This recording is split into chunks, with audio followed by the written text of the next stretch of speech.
Hello बच्चों, चलिए प्रश्न पढ़ते हैं। कुछ इलेक्ट्रॉनों की निम्न क्वांटम संख्याएं हैं। यहाँ पर हमें फर्स्ट में दिया, पहले में दिया हुआ n बराबर 4, एल बराबर 1। दूसरे में दिया हुआ n बराबर 4, एल बराबर 0। तीसरे में दिया हुआ n बराबर 3, एल बराबर 2। चौथे में दिया n बराबर 3, एल बराबर 1। इन्हें उन्हें इन उनकी निम्नतम से उच्चतम बढ़ती हुई ऊर्जा के क्रम में व्यवस्थित कीजिए। और हमें यहाँ पर इनके क्रम के 4 विकल्प दिए हुए हैं। तो चलिए अब हम प्रश्न की मुख्य अवधारणा देख लेते हैं। तो यहाँ पर हमारे प्रश्न की मुख्य अवधारणा क्या होगी? तो हमारे जो ऊर्जा ऊर्जा का क्रम जो होता है, ऊर्जा ऊर्जा जो होती है वो हमारी अधिकतम उन क्वांटम संख्याओं के सेट में होती है जिनमें n प्लस एल का मान उच्च हो। जिनमें n प्लस एल का मान क्या हो?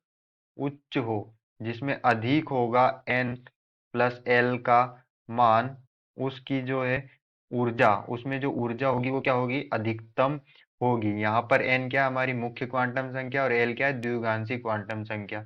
तो यहाँ पर जो हमें फर्स्ट है उसमें हमें दिया हुआ है n बराबर 4 और l बराबर 1। तो यहाँ पर क्या होगा हमारा? n plus L. यहाँ पर n प्लस एल हमारा क्या होगा? 5 होगा। 4 और 1 5। जो दूसरे में हमें दिया हुआ है वो क्या दिया हुआ है? वो है n बराबर 4 और l बराबर 0। तो यहाँ पर जो है हमारा n प्लस एल, ये क्या है हमारी? ये जो मान है हमारा n प्लस एल का होगा वो क्या होगा? 4 होगा। और जो तीसरे में हमें यहाँ पर दिया हुआ है n बराबर 3 और L बराबर 2। तो यहाँ पर क्या होगा हमारा? n n बराबर 3, L बराबर 2 क्या होगा? 5 होगा। और हमें चौथे में दिया हुआ है n बराबर 3 और L बराबर 1। तो यहाँ पर क्या होगा? यहाँ पर n प्लस एल का मान 4 होगा। तो हम यहाँ पर देख सकते हैं कि जो हमारा n प्लस एल का मान है वो दो में अधिकतम है। क्या है? 5 5। इन दोनों दो सेट जो है हमें पहला और तीसरा, उसमें जो है n प्लस एल का मान क्या है? बराबर है। तो जब n प्लस एल का मान दो दो सेट में, क्वांटम सेट में क्या हो? बराबर हो, तो हम ऊर्जा जो है उसकी अधिकतम होती है जिसमें n का मान ज्यादा हो। ऊर्जा ऊर्जा का क्रम फिर क्या होगा? जिसमें n का मान क्या हो? ज्यादा हो, उसमें ऊर्जा भी क्या होगी? ज्यादा होगी। तो हम यहाँ पर देख सकते हैं कि जो हमारा पहला है उसमें n क्या है?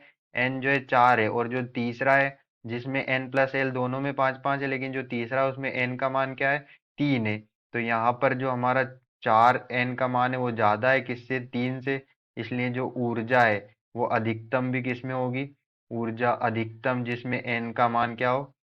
अधिकतम उसमें ज्यादा होगी जिसमें n का मान क्या होगा?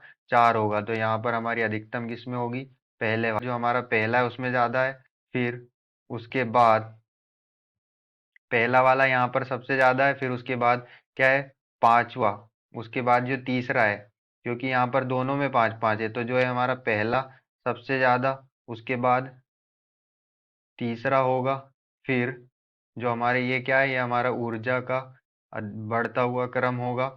और फिर उसके बाद जो हमें दूसरा और तीसरा दिया हो, दूसरा और चौथा दिया, उसमें क्या है? 4 4। लेकिन हम क्या देखते हैं? जिसमें n का मान अधिकतम होगा उसकी ऊर्जा अधिकतम होगी। तो यहाँ पर दूसरे में n का मान क्या है? 4 है। और तीस जो पांचवा है उसमें n का मान क्या है? उसमें n का मान क्या है? 3 है। तो जो है 4 वाला ज्यादा होगा, तो यहाँ पर जो है दूसरा होगा। फिर उसके बाद कौन सा होगा? उसके बाद हमारा होगा चौथा। तो चलिए हम ये क्रम को अपने विकल्प में चेक कर लेते हैं।